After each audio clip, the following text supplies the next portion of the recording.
Nagsimula ang kwento sa isang ibang universo, ang buong mundo ay nagdiriwang ng pagkatalo ng pinakamasamang kontrabida.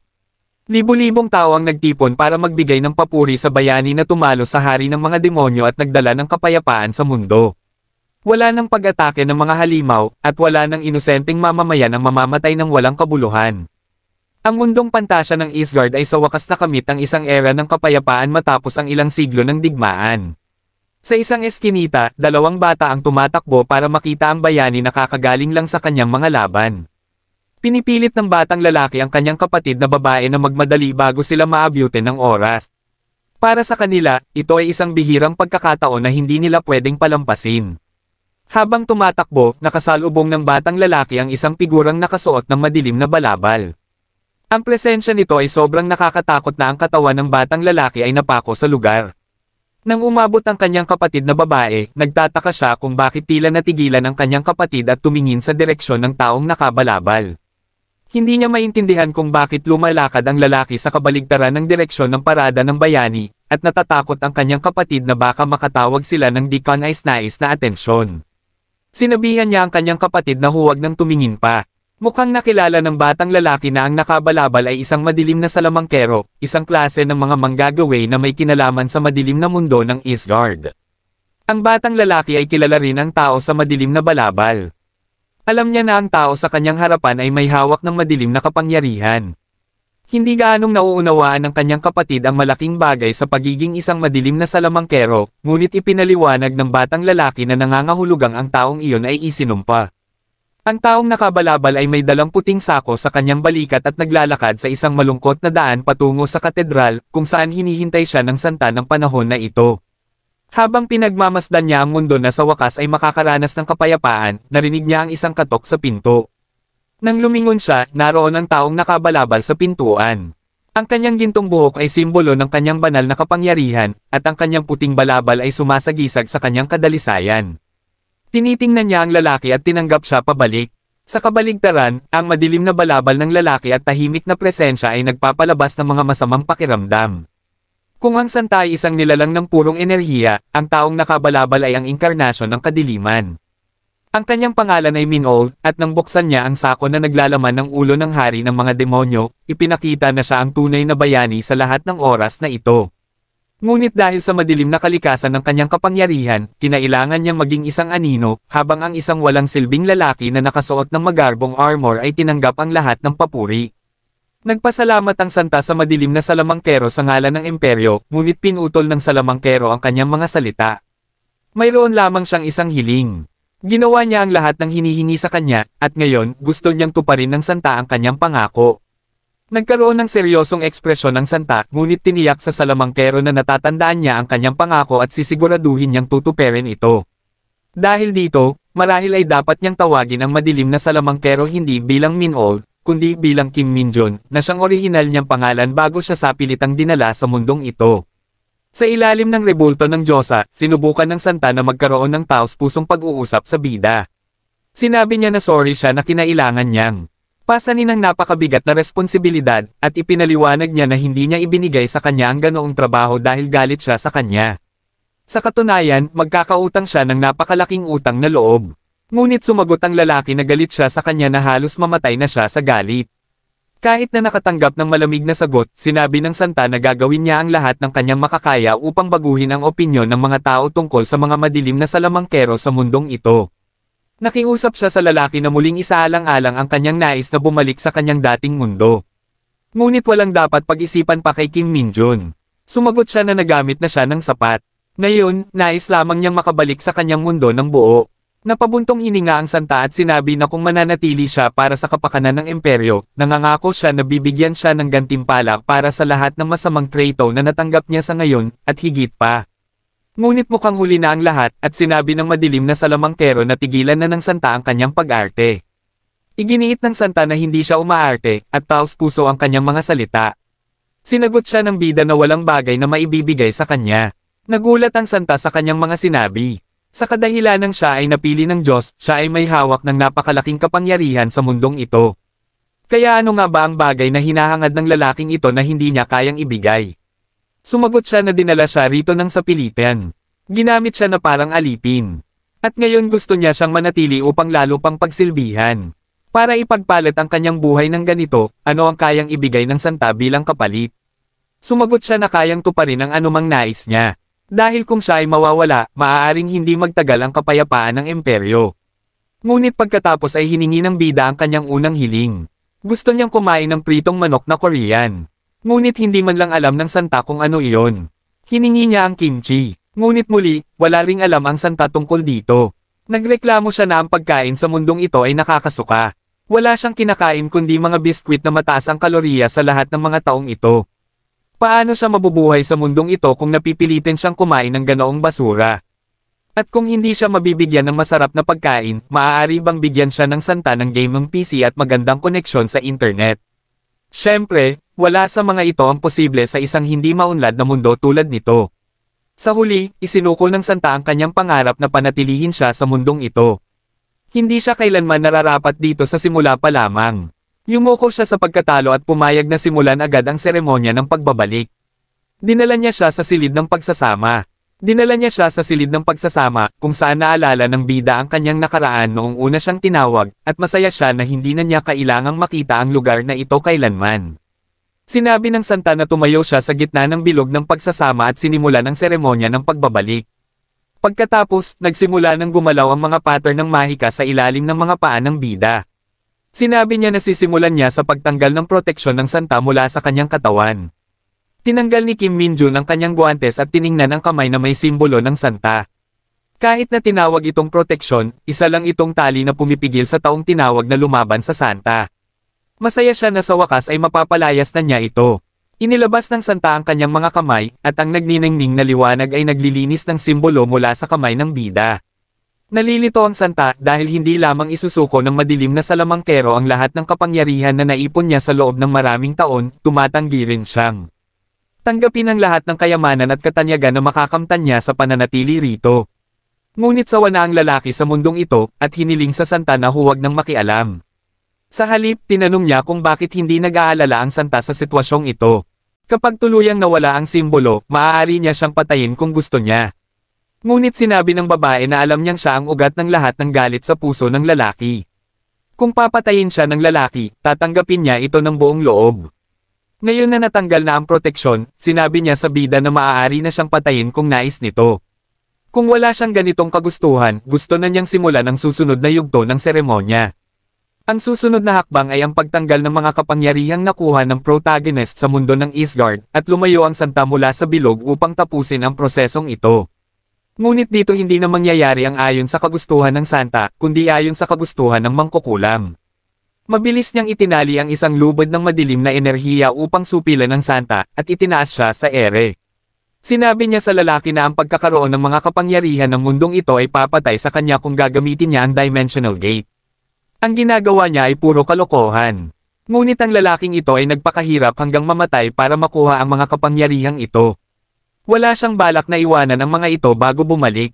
Binitiwan niya ang santa at nagpatuloy sa pagbukas ng Dimensional Gate. Kahit na nakaligtas ang buhay ng santa, mas nag-aalala siya na hindi mabubuksan ng mangkukulam ang Dimensional Gate gamit ang kanyang masasamang kapangyarihan, at malamang ay mamatay ito. Ngunit tila hindi niya dapat alalahanin ito dahil naroon na ang protagonist na may ganap na gumaganang portal. Kahit na, binalaan pa rin siya ng santa na nilalagay niya sa panganib ang kanyang buhay sa pagsubok na tumawid sa mga dimensyon ng walang ingat. Alam na ng protagonist ang ganitong bagay. Kaya nga paulit-ulit niyang sinanay ang kanyang mahika ng libu-libong beses upang maperpekto ito. Nagtataka siya kung bakit hinahati ng mga tao ng mundong ito ang mahika sa liwanag at kadiliman. Nang marating niya ang tugatog, napagtanto niya na ang lahat ng mahika ay pareho lang. Sa anumang kaso, inilagay niya ang kanyang kamay sa bulsa at sinabi na may isang bagay siyang nais ibigay sa santa bago siya umalis. Ano kaya ito? Wala. Isang kamao lang, at sinabi niya sa santa na ipasok ito sa kanyang likuran habang siya'y pumapasok sa portal, alam na hindi na niya kailangang makita ang mundong ito kailanman. Sumigaw ang santa sa protagonist na tumigil bago masira ang portal at mapatay ang caster. Ngunit huli na, at napuno ng maliwanag na lilang enerhiya ang silid. Pagkatapos, bumagsak ang portal sa sarili nito at naglaho sa manipis na hangin, iniwang mag-isa ang santa sa silid. Binagsak niya ang kanyang kamao sa sahig sa galit. Kahit na nagkaroon sila ng hindi pagkakaintindihan, nasasaktan siya na kinamuhian siya ng ganitong katindi kahit na wala siyang ginawa kundi gampanan ang kanyang tungkulin. Hindi niya nais na magdulot ng paghihirap sa kahit sino, at hindi niya ikinatuwa ang pagdurusa ng protagonist sa lahat ng iyon. Ngunit ngayon, wala nang halaga ang lahat ng iyon. Dahil magkaibang mundo na sila. Sa isang simpleng gusali sa Earth, may lilang liwanag na kumislap, at si Kim Min-jun ay napunta sa loob nito. Sa wakas, nakabalik na siya sa planeta kung saan siya kinuha. Kahit na ginawa niya ito ng may kumpiyansa, naramdaman niya na parang mamamatay siya habang tumatawid sa dimensyon. Ngunit tapos na ang lahat ng iyon. Nang siya'y tumayo, natagpuan niya ang sarili sa parehong silid kung saan siya ipinatawag. At nang tiningnan niya ang kanyang mesa, naka-charge pa rin ang kanyang telepono. Ang pakiramdam ng may hawak na telepono sa iyong kamay. Hindi maipaliwanag ni Min-jun kung gaano niya na-miss ang pakiramdam na ito. At ang paborito niyang laro, Dungeon Power Fighter, ay naka-install pa rin sa loob. Ngunit nang binuksan niya ang laro, nagsimulang pumasok ang realidad sa kanyang isipan. At hindi niya mapigil ang tumawa ng malakas sa kanyang matagumpay na pagbabalik sa Earth. Ngunit masyado pang maaga para maging masaya. Sa hindi malamang dahilan, walang koneksyon sa internet sa kanyang apartment. At sa labas, ang mga sundalo ay nakayakap sa mga pader na parang nasa war zone. Tinanong ng unit commander kung tama ang direksyon na kanilang tinatahak papunta sa nilalang. At kinumpirma ng scout na nasa tamang landas sila na ipinasa ng radyo. Tinanong niya ang kanyang corporal kung bakit mga karaniwang sundalo tulad nila ang na-dispatch upang harapin ang isang bagay na napakapanganib. At tulad din ng corporal, litong-lito ito. Sinabi ng corporal na ang mga ganitong tanong ay dapat itanong sa headquarters. Wala na silang magagawa ngayon at wala silang ibang magagawa kundi labanan ito.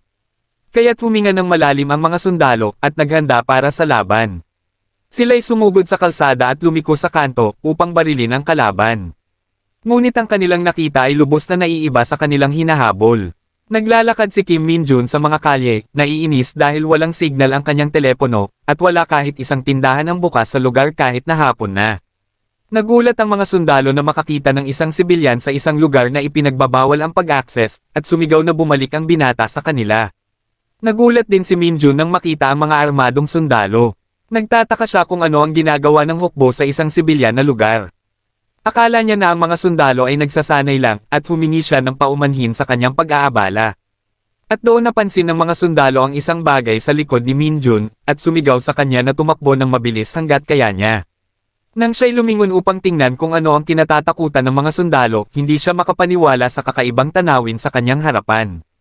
Isang malaking nilalang nakahawig ng lobo ang tumetalon patungo sa protagonist upang punitin siya gamit ang mga kuko nito. Ngunit hindi siya nagulat dahil sa halimaw. Nagulat siya kung bakit ang isang bagay na mukhang mahina ay nagpatakot sa mga sundalo.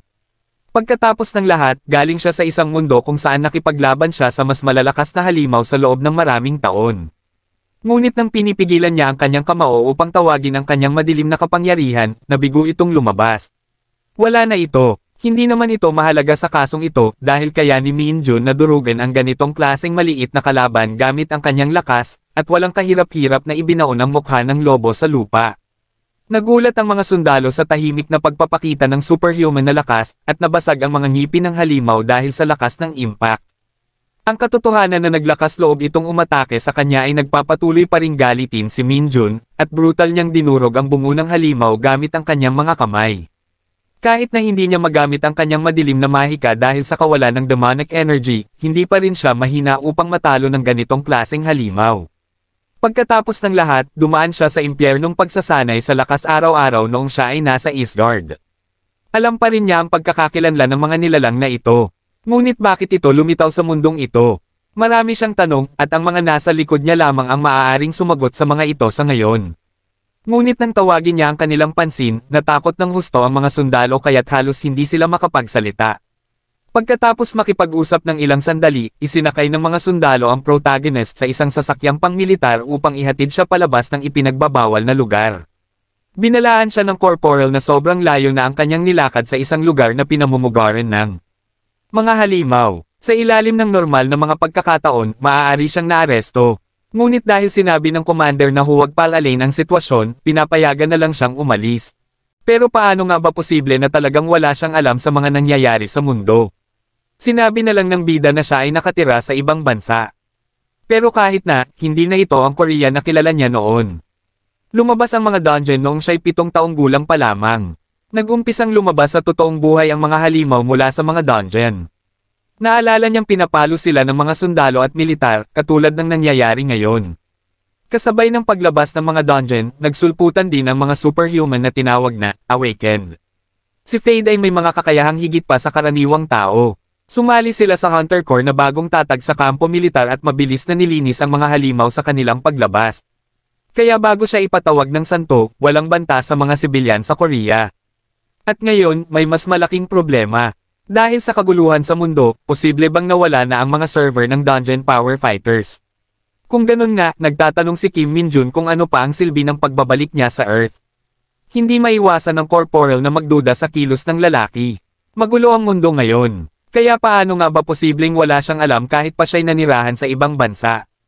Pero, wala siyang lakas ng loob na magtanong ng mga bagay na hindi niya dapat pakialaman. Nakita na niya ang lakas ng bida. Tinawag ni Kim Min-jun ang atensyon ng corporal at tinanong kung ligtas bang nailikas ang mga tao noong krisis. Lalo na ang mga tulad ng mga game developer.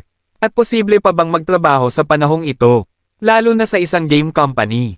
Paano na ang mga nasirang gusali? Okay pa ba ang mga lugar tulad ng mga server storage systems? Mukhang natutok na siya sa laro. At kailangan niya ng mga sagot. Sumagot ang corporal na ipapaliwanag niya ang lahat mula sa simula.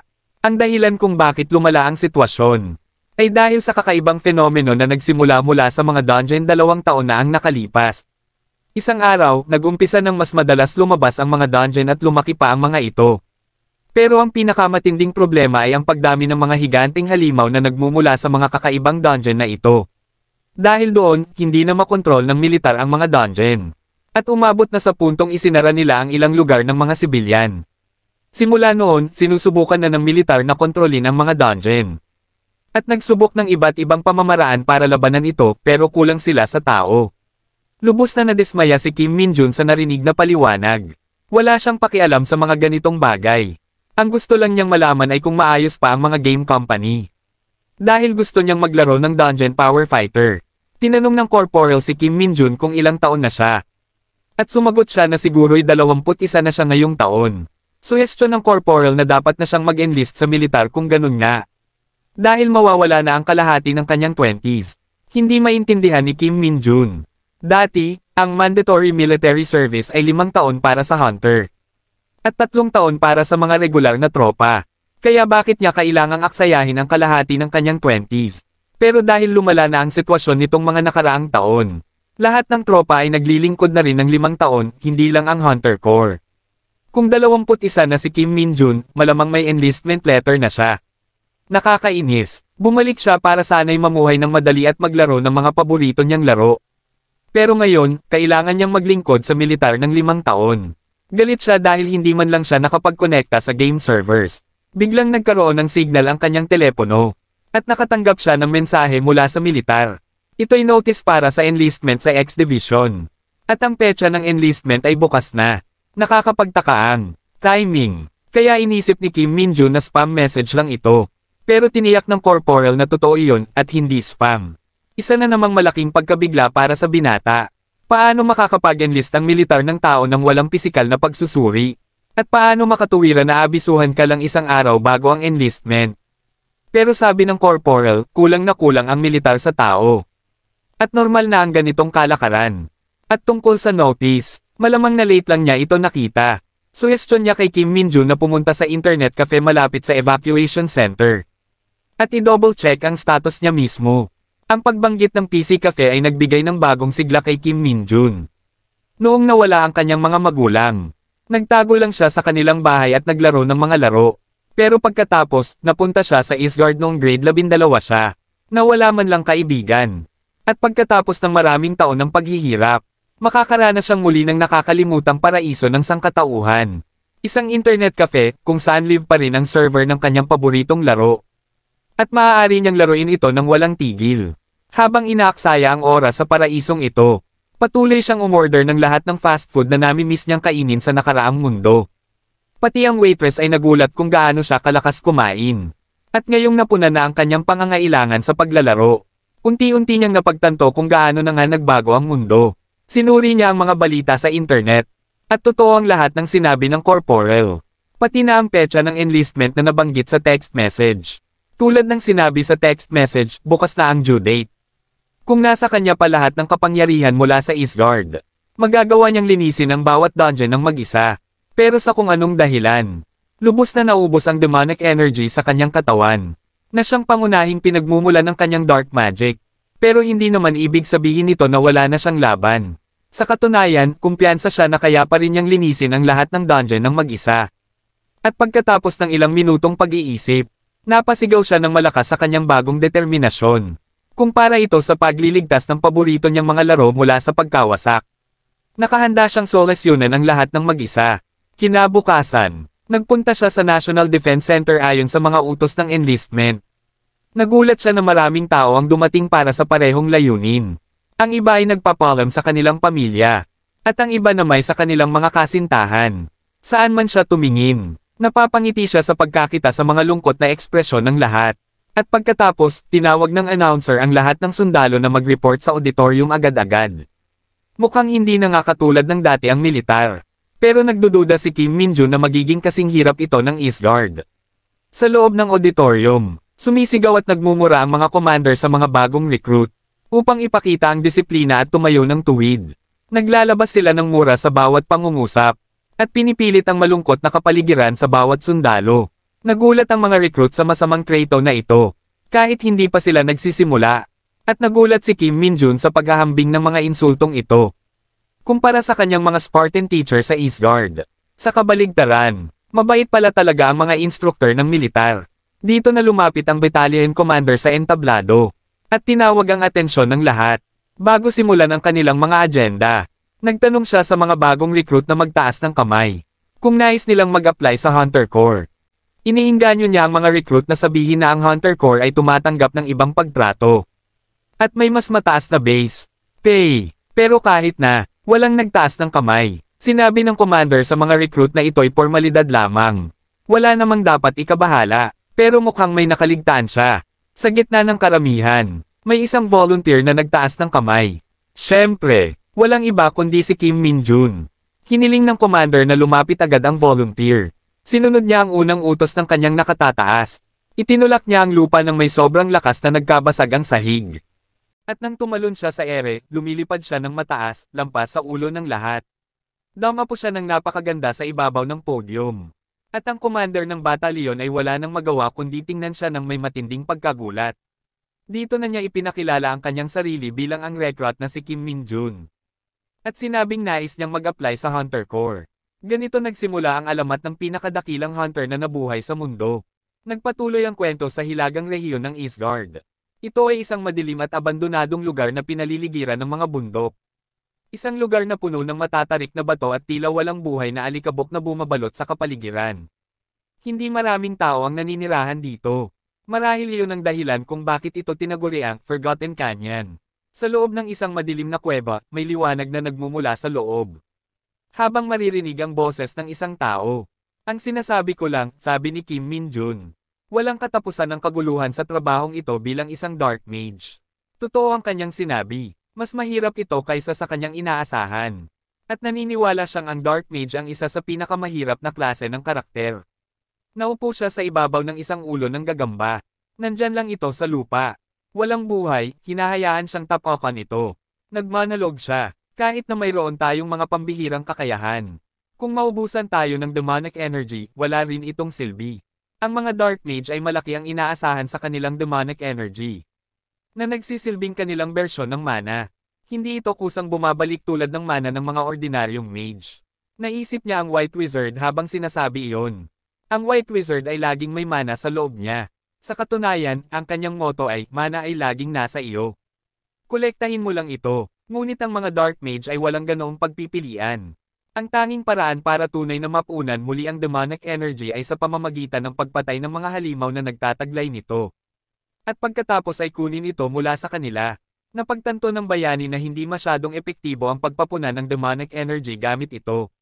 At napagtanto rin niya na ang kanyang imahe bilang Dark Mage ay magre-resulta sa kawalan niya ng mga kasama.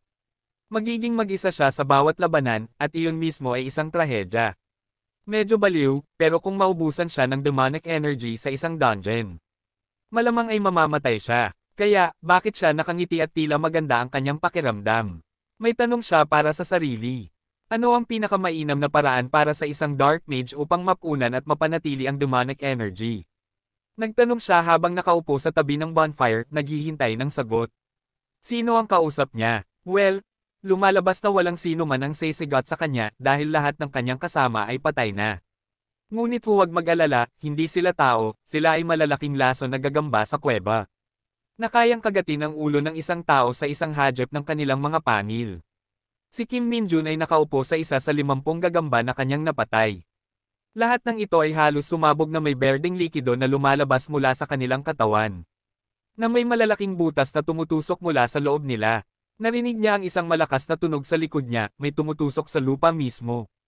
Kung saan siya nakatayo, tumingin siya sa kanyang gilid at napansin na sa likod niya ay ang boss ng dungeon sa Forgotten Canyon, si Areknast. Isang napakalaking gagamba, 5 beses ang laki ng alinmang napatay niya. Ang malalaking pulang mata nito, matatalas na ngipin, at mga pang-ipit na parang pangil, ay nakatitig kay Kim Minjun habang ito ay tumatalon papunta sa kanya. Sinubukan ni Kim Minjun na makipag-usap sa nilalang, ngunit napagtanto agad niya na ito ay isang nilalang na walang pagpapahalaga sa sarili at walang kontrol sa ginagawa nito. Tinitingnan ni Areknast ang mga bangkay ng lahat ng kanyang mga anak at naglabas ng isang malakas, nakakatakot at umuungal na sigaw. Wala pang ideya si Kim Minjun kung ano ang nangyayari. Napakakumpiyansa niya bilang isang dark mage para mag-alala na isang gagamba ang magtatapos sa kanya. Sa isang mabilis na galaw ng kanyang braso, tinusok niya ang makapal na balat ni Areknast at pinugutan ito ng ulo. Sa isang hampas lang, pinabagsak niya ang boss, at ibinigay niya ang sagot sa kanyang tanong kanina. Ano ang pinakamainam na paraan para sa isang dark mage upang mapunan at mapanatili ang demonic energy? Ayon kay Kim Minjun, ang sagot ay talunin ang mga halimaw na may pinakamataas na antas ng lakas. Tunay ngang may saysay ito. 645 araw bago bumalik sa Earth, kinuha ni Min-Old ang isang papel na dungeon type. Siya ang hari ng mga dark mage. Mabilis na tumalon sa kasalukuyang panahon. Nakita natin si Kim Minjun sa isang normal na kapaligiran, binibigyan siya ng isang tasa ng kape. Sabi mo nga, Kim Minjun ang pangalan mo. Tanong ng isang boses, at tumugon siya ng oo. Sinabi sa kanya ng lalaki sa uniforme ng militar na maghintay doon, at darating ang isang tropa mula sa Hunter Corps. Nagpasalamat siya sa lalaki, at inamin na ang kape ay ginawa mismo ng commander ng batalyon, na isang malaking bagay para kay Kim. Umupo ang lalaki kasama si Kim at tinanong siya ng ilang personal na bagay. Mukhang masigasig ka, bakit ka nag-apply sa Hunter Corps?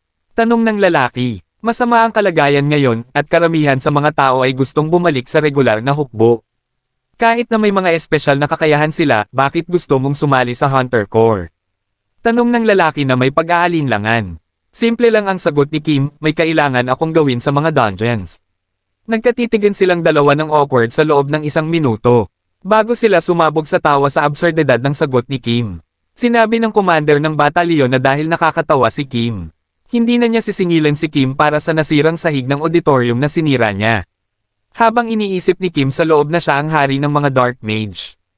Bakit nakakatawa ang sagot niya para sa matandang baliw? Narito, nagkaroon tayo ng konteksto. Lahat ng dungeons na lumalabas sa Korea ay pinamamahalaan ng hukbo at hindi lang ng kahit anong regiment. Ang Hunter Corps ay isang unit ng mga mataas na kasanayang sundalo. At ang tanging paraan upang umangat sa ranggo ay ipakita ang iyong halaga. Ipakita ang iyong lakas at mga kakayahan. Nais ni Minjun na maging bahagi ng Hunter Corps upang makakuha ng access sa mga dungeons. Nais niyang malinis ang karamihan sa mga ito ng mag-isa. At kapag nangyari iyon, iniisip niya na makakakuha siya ng kakayahang ibalik ang kanyang kapangyarihan. Siyempre, lahat ng ito ay nasa imahinasyon lamang ni Minjun. At ang totoo ay hindi siya sigurado kung kaya niya ito. Maaari siyang magbago ng isip, ngunit masaya pa rin siyang umasa. Napakakumpiyansa niya sa kanyang mga kakayahan na iniisip niyang makakakuha siya ng 10 bituin. Umangat ng 10 ranggo, at linisin halos lahat ng dungeon sa loob ng 5 taon. Pagkatapos noon, iniisip niyang maaari na siyang mag-relax at magpalipes ng oras bilang isang mataas na bayani na binabayaran ng publiko. Isang perpektong plano mula sa isang tao na nais pabilisin ang kanyang buhay. Habang iniisip ni Kim Minjun ang kanyang napaka-fantastic na ideya, Pumasok si Sergeant Lee Sung-ho ng Hunter Corps sa silid at nagbigay ng saludo. Ang commander ng batalyon ay ipinakilala si Sergeant kay Kim Min-jun, at agad na nagpakita ng interes ang Sergeant. Tinanong niya si Kim Min-jun kung talagang may kakayahan siyang bilang hunter, at kung mayroon nga, madali niyang mabubuksan ang status window. Hinihingi ng Sergeant kay Kim Min-jun ang lahat ng kanyang mga istatistika. Ang lakas ng enerhiya ng Sergeant na ito ay tila nakakairite kay Kim Min-jun. Ano bang problema ng taong ito? Iniisip niya sa kanyang sarili, lahat ba ng nasa Hunter Corps ay ganito ka-frustrating? Gayunpaman, binuksan niya ang status window at sinimulang suriin ito. Napagtanto niya na mayroon din silang status window sa Eastgard, kaya't hindi na ito bago sa kanya. Bagaman ito ay mga numerong halaga lamang ng iyong mga istatistika at kakayahan, hindi niya ito masyadong binibigyang pansin. Status window, sabi niya, iniutos ito para sa kanyang mga istatistika. Ngunit bigla siyang nagulat sa kanyang nakita. Ang Sergeant na palaging magulo ay patuloy na nagtatanong kung ano ang nakita niya sa status window, ngunit lumalabas na walang ipinapakita ang status window. Ang nakasulat lang dito ay, error. Halatang-halata ang pagkabigo ni Sergeant Lee. Hindi pa siya nakarinig ng ganito dati. Ngayon, sa isang lugar sa Janggedo, sa training center ng Hunter Corps, nagkakaroon ng pag-uusap sa loob ng opisina ng commander ng batalyon. Matagal na, hindi kita nakita ng 10 taon. Hindi kita nakita ng 10 taon, sabi ng commander ng batalyon. Hindi ko inasahan na magkikita tayo dito. Bakit hindi ka umupo, Hunter San Yunso? Tumayo si Hunter San Yunso ng matangkad, nakatitig sa mga mata ng commander ng batalyon. Sabi niya na hindi pa siya isang hunter. Katulad ng iba pang mga nag-enlist, isa lamang siyang recruit. Naguguluhan siya kung bakit siya tinawag ng commander ng batalyon sa kanyang opisina, at nakiusap na huwag siyang bigyan ng espesyal na trato dahil sa kanyang ama. Sinagot ng commander ng batalyon ang kanyang mga alalahanin at binanggit na siya ay tinawag dahil sa isang hiwalay na usapin mula kay General Son. Ipinaliwanag pa niya na ang dahilan ng pagtawag kay Hunter San ay walang kinalaman sa espesyal na trato dahil ang Hunter Corps ay isang organisasyong mahirap mapasok. Lalo pang naguguluhan si Hunter San. Tinanong niya kung bakit siya tinawag, at masayang sumagot ang commander ng batalyon. Sikat kang rookie, sabi niya sa kanya. Bakit hindi ako magiging interesado, gayong ako ang training commander dito? Lumalabas, tinawag lang pala ng training commander si Hunter San para bigyan ng ilang salita ng paghikayat bago siya magsimula sa kanyang pagsasanay. Pinasasalamatan siya ng commander sa pagpili niyang mag-enlist bilang sundalo kaysa maging isang executive dahil sa kanyang mga kakayahan na magiging napakahalaga sa field. Sinabi ni Hunter San na laging kulang ang mga tao tulad niya, na may kasanayan at dedikadong gawin ang kanilang tungkulin, at pinasalamatan siya ng commander kapwa bilang isang mamamayan ng Korea at bilang isang sundalo. Medyo naiinis siya sa kaunting papuri, ngunit pinasalamatan niya ang commander sa mabuting salita. Sa labas ng bintana, nakikita ng commander ang isang truck na humihinto, na nagpapaalala sa kanya kay Kim Min-jun, at binanggit niya kay Hunter San na maaaring magkakaroon siya ng isang nakakatawang kasama sa kanyang koponan sa lalong madaling panahon. Kaya, nagpasya silang bisitahin si Kim Min-jun ng magkasama. Dumating si Kim Min-jun kasama si Sergeant Lee sa Hunter Corps Training Center, at agad siyang nabighani sa napakagandang gusaling ito. Isa itong napakalaking gusali, na maraming palapag at kumpleto sa salamin, na kumikinang na mas maliwanag pa kaysa sa araw. Tila nabigla si Kim Min-jun, magkano kaya ang ginastos ng gobyerno dito? Iniisip niya sa sarili niya. Napansin niya na hindi biro ang pasilidad na ito, at iniisip kung mayroon bang PC room dito. Ngunit nandyan si Sergeant Lee upang panatilihin siyang nakatapak sa lupa, at pinaalalahanan siya na huwag masyadong ma-excite dahil hindi pa kumpirmado ang kanyang recruitment dahil sa error sa status window. Pinaalala ni Sergeant Lee sa kanya na dahil isa siyang espesyal na kaso, siya ay personal na susubukan. At halata na hindi siya masyadong gusto ni Lee, dahil sinabi nito na kung siya lang ang masusunod, ipapadala na niya agad si Kim Min-jun sa military police. Ipinagpatuloy ni Lee ang kanyang galit. Kapag natapos na ang lahat ng pagsusulit at ikaw ay nakumpirmang sinungaling, maghanda kang pumasok agad sa military police. Halata na naiinggit si Sergeant Lee kay Kim Min-jun. Iniisip din ni Kim Min-jun, paano kaya nagiging maramo si Lee sa lahat ng bagay. Sa kabila nito, tinanong niya si Lee kung ano ang pagsusulit, at itinuro ni Lee ang isang malaking crystallized na pulang bato. Lumalabas, ito ay isang redstone, isang byproduct ng mga dungeon na lumitaw. Isa itong napakahirap, siksik, at mabigat na bato, na hindi man lang mabubuhat, kahit gaano pa kalakas ang isang recruit. Sa kabutihang palad, hindi basta-basta recruit si Kim Min-jun. Binigyan siya ni Lee ng pagsusulit. Kung maitutulak ni Kim Min-jun ang pulang bato kahit 1 pulgada, papasa siya sa pagsusulit. Napangiti si Kim Min-jun. Yun lang ba? Para sa kanya, napakasimple ng pagsusulit na ito. Biglang nag-iba ang pakikitungo ni Lee. Napagtanto niyang hindi kasing tanga si Kim Min-jun tulad ng inaakala niya. Iniisip ni Lee sa kanyang sarili, wala nang ibang paraan upang suriin ang status window ng isang tao, at palaging may mga sinungaling na sinusubukang samantalahin ang kanilang mediocre na kakayahan upang makapasok sa Hunter Corps. Nagtataka si Lee kung bakit nagkaroon ng error ang status window, sa kabila ng pagtalo ni Kim Min-jun ng 5 metro papunta sa podium kanina. Halos sigurado siyang isang sinungaling si Kim Min-jun. Sa medyo malayong bahagi, sa balkonahe na nakatanaw sa testing room, dinala ng training commander si Hunter Sun upang makita ang pagsusulit ni Kim Min-jun. Ayon sa kanya, nagpakita si Kim Min-jun ng hindi pangkaraniwang pisikal na kakayahan sa harap ng commander ng batalyon sa Recruit Training Center, ngunit ang kanyang status window ay nagpapakita ng error. Sinabi ng training commander kay Hunter Sun na hindi pa siya nakakita ng ganitong kaso sa lahat ng kanyang taon bilang commander, at mataas ang kanyang pag-asa kay Kim Min-jun, at nais niyang makita kung gaano siya kaiba. Nakatayo si Kim Min-jun malapit sa pulang bato na may kamay na nakalagay dito. Iniisip niya sa kanyang sarili, ito ba ang napakabigat na pulang bato na nasa lahat ng dako ng mga dungeon sa Star? Sa laki nito, madali ko itong maitulak. Yumukol si Kim Min-jun, hinaila ang kanyang braso paatras na may nakasarang kamao. Nagpaplano siya ng isang suntok na tiyak na itutulak ang pulang bato. Iniisip niya, maaaring mayroon pang demonic energy sa loob nito. Tinitingnan siya ni Sergeant Lee at Hunter Sun, nagtataka kung ano ang gagawin niya. Sa isang mabilis na hampas, pinakawalan ni Kim Min-jun ang isang suntok sa gitna ng bato, ngunit hindi lang ito gumalaw, tuluyan itong nabasag. Nang hamupa ang alikabok, may malaking butas sa pulang bato. Lahat ng 3 tagamasid ay lubos na nagulat, naiwang nakabukas ang kanilang mga bibig sa gulat. Lumalabas, walang demonic energy sa loob ng pulang bato. Paano, nagawa ni Kim Min-jun na tuluyang wasakin ang pulang bato? Ang kanyang lakas ay napakalakas, na pati siya mismo ay nagulat. Napakabangis na hayop, iniisip ni Sergeant Lee sa kanyang sarili, lubos na nagulat sa lakas ni Kim Min-jun. Ang unang araw ng pagsasanay ay nagsimula na, at halata sa mga recruit na sina Nam at Hayek, pati na rin ang iba pang mga recruit, na nahihirapan silang magpatuloy. Habang tumatakbo sila pataas ng hagdan, hindi na alam ni Hayek kung saan patango ang kanyang mga iniisip dahil sa pagod na nararamdaman niya. Bago pa man ako sumali sa Hunter Corps, alam ko nang hindi magiging ordinaryo ang pagsasanay, naisip niya habang pinipilit ang sarili na huwag mawala ng lakas habang umaakyat sa tanyag na 6,000 hakbang. Dahil agad kang makikilahok sa totoong laban, kailangan mong magsanay ng parang baliw sa loob ng 4 na linggo. Mula sa unang araw ng pagsasanay, kailangan mong magsuot ng mga buhangin ng bag at akyatin ang tanyag na 6,000 hakbang. Patuloy na nagsusumikap si Hayek kahit na halatang hindi siya natutuwa rito. Ang instructor na walang tigil sa pangungulit habang sinusukat ang oras ng iyong pagtatapos ay isang bagay na inaasahan na. Dito, tinutukoy niya si Sergeant Lee Sung-ho, na tinatawag nilang Devil Instructor. Nalaman ni Hayek na kahit matapos ang ganitong kalupit na pagsasanay, kaunti lang ang madadagdag sa iyong stats, at isasabak ka agad sa laban pagkatapos. Kailangan niyang tiisin ito dahil isa siyang recruit ng Hunter Corps.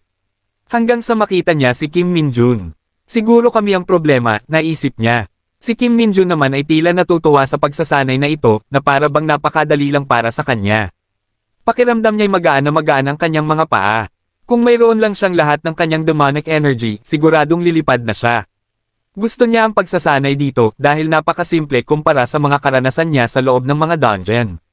Kung ikukumpara sa mga basahan sa Eastgard, ang uniforming militar na ito ay talagang bagay sa akin, iniisip niya, at talagang gusto niya ang pagkain na inihahain sa Hunter Corps Mess Hall. Mahigpit ang kanilang routine. Pagkatapos ng almusal ng alas 8:30 ng umaga, tumatagal ang kanilang umagang pagsasanay hanggang tanghalian, at pagkatapos ay nag-aala ng pagsasanay sa hapon hanggang hapunan. Gayunpaman, ang pinakagusto niya rito ay ang pagkakaroon niya ng libreng oras sa gabi. May isang PC room sa loob ng pasilidad na katumbas ng mga nasa labas ng militar. At kung magiging consistent ka at talagang magiging bahagi ng Hunter Corps, maaari mong gawin ang anumang gusto mo sa iyong libreng oras.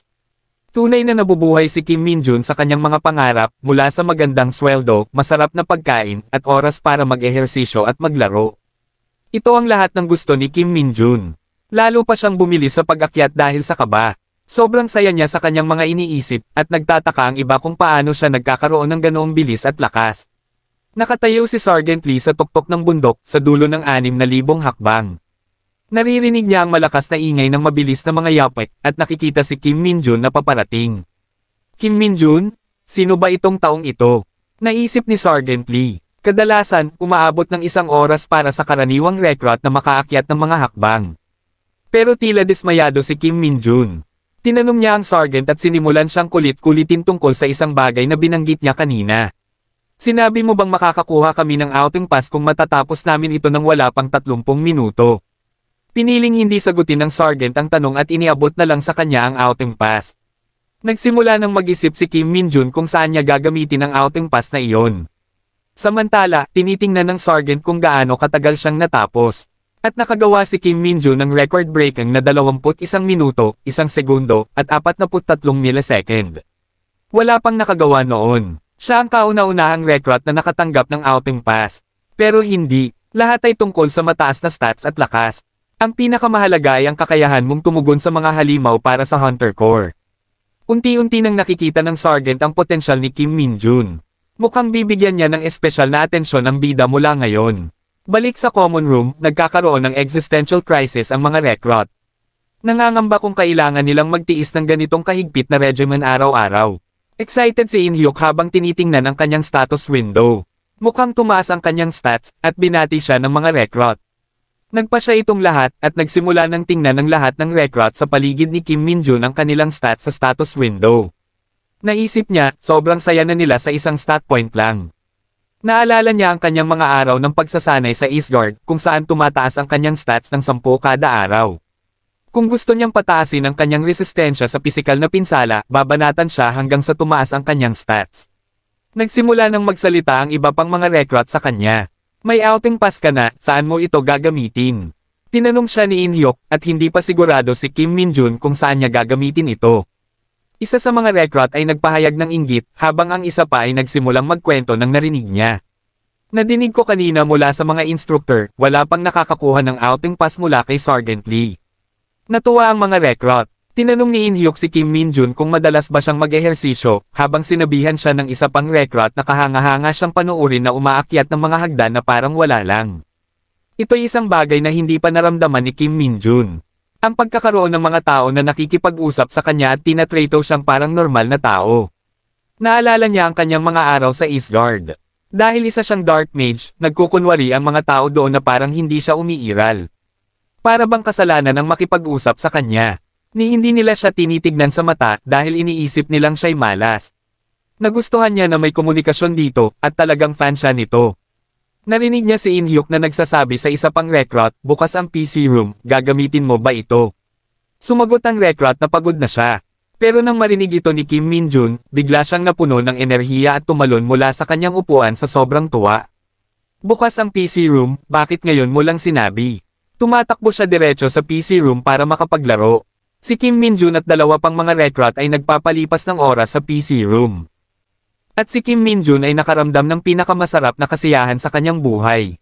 Nagising siya sa oras, 9:00 ng gabi, at naisip niya, dahil 9:00 na ngayon, makakakuha ako ng hindi bababa sa 2 oras na tulog pagkatapos kong maglaro. 2 oras na tulog ay higit pa sa sapat para kay Kim Min-jun, dahil ang makakuha ng 1 oras na tulog ay ang pinakamalaking luwag sa East Guard. 2 oras na tulog ay isang luho para sa kanya, at handa na siyang wakasan ang kanyang pagod sa paglalaro. Ang dalawa pang recruit sa kwarto ay nagtataka na may mga taong naglalaro pa rin ng Dungeon Power Fighter. Habang nagpapatuloy ang pagsasanay, tinuturuan ni Sargento Lee ang mga sundalo na tumakbo ng tuloy-tuloy sa isang pare-parehong bilis. Kitang-kita sa likuran ang pagod na mga recruit, pero patuloy pa rin silang sumusunod. Huwag ninyong dagdagan ang distansya, panatilihin ninyo ang bilis ninyo. Kung may hindi makakatapos ng 40 kilometro sa loob ng 2 oras, walang almusal para sa inyo. Sigaw ng hindi matatagalan na si Sargento Lee. Samantala, ipinapakita ni Kim Min-jun ang kanyang kakayahan. Naabot ko ang 10 pinakamataas na antas kahapon, sabi niya sa mga kapwa niyang recruit habang umiinom ng tubig pagkatapos ng takbo. Nang tanungin siya ng isang kasama kung bakit hindi man lang siya pinagpapawisan, sagot niya, para sa akin, parang paglalakad lang to. Sinundan pa ito ng tanong ng isa pang kasama, seryoso ka ba? Naglaro ka lang buong gabi maliban sa 2 oras sa loob ng 4 na linggo. Halimaw ka ba? Biro naman ni Minjun, halimaw. Nagdala ako ng tubig para sa aking mga mahal na kasama. Mukhang ayaw nyo, Habang nagsisimula ng ibuhos ang tubig sa sahig. Nagkumpulan ng mga recruit sa paligid ng tubig habang pinupuri si Minjun. Para silang mga sisiw na pinapakain sa kanilang pugad. Para kayong mga sisiw, sabi ni Minjun. Biglang pumasok si Sargento Lee sa eksena. Atensyon! Sigaw niya, nabigo kayong lahat na mapahanga ang tenyente. Disiplinahin natin ang mga mahihina. Kahit nasa huling linggo na ng pagsasanay, kalahati lang sa inyo ang nakakapasa sa pamantayan. Kayo ang pinakamahinang grupo na na-train namin, dagdag niya. Habang sinasabi ito, naiisip ni Minjun kung bakit nagsasalita siya ng parang ikatlong tao. Sa mukha ni Sargento Lee, para bang may ihahayag siyang isang nakakatakot na balita. Pagkatapos ng inyong pagsasanay, kalahati sa inyo ang mamamatay sa loob ng 1 buwan. Sa kalagayang ito, kaya nyo bang tapusin ang huling yugto ng pagsasanay? Ito ang tinatawag na adjustment sa dungeon, ang pinakahuling pagsasanay upang maging ganap na sundalo ng Hunter Corps. Ang huling yugto ng pagsasanay, ang pinakahuling labanan para maging ganap na sundalo ng Hunter Corps Organization. Karamihan sa mga dungeon ay mawawala kapag natalo muna ang lahat ng mga halimaw sa loob nila, ngunit minsan, may bihirang pangyayari na maaaring mangyari kung saan ang isang dungeon ay maaaring manatili. Sa kasong iyon, ang dungeon ay magbabago at magiging isang transforming dungeon. Bago magbago ang kanyang panloob na estruktura sa regular na batayan, na parang ito ay pinoproseso ng sarili. Nagiging mahusay na pasilidad sa pagsasanay, kung saan ang mga recruit ay makakaranas ng bawat uri ng kapaligiran. Ang pagsasanay sa loob ng transforming dungeon na ito ay kilala bilang dungeon adjustment, at ito ay kilalang kilala sa pagiging sobrang mahirap para sa mga bagong recruit. Sila ay natatakot na, ngunit ang ganitong uri ng reaksyon ay inaasahan.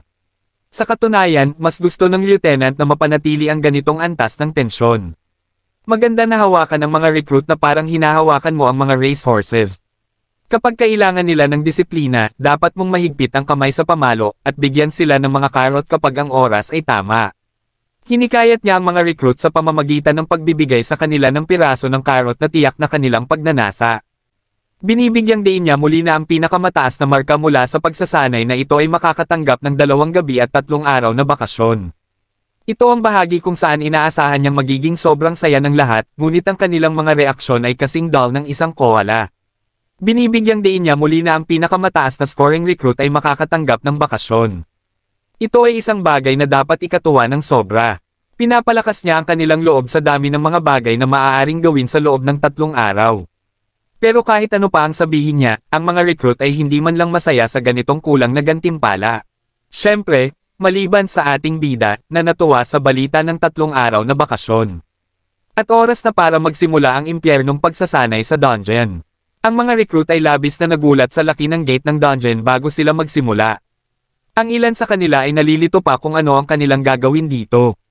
Sa oras na iyon, isang army truck ang halos mabangga sila, at huminto sa harap na nagkakalat ng lupa sa kanilang mga mukha. Ang mga recruit ay nalilito, ngunit hindi nagtagal ay nakita nila kung ano ang dinala ng truck. Ano ang mga nagniningning na mata sa likod ng rehas?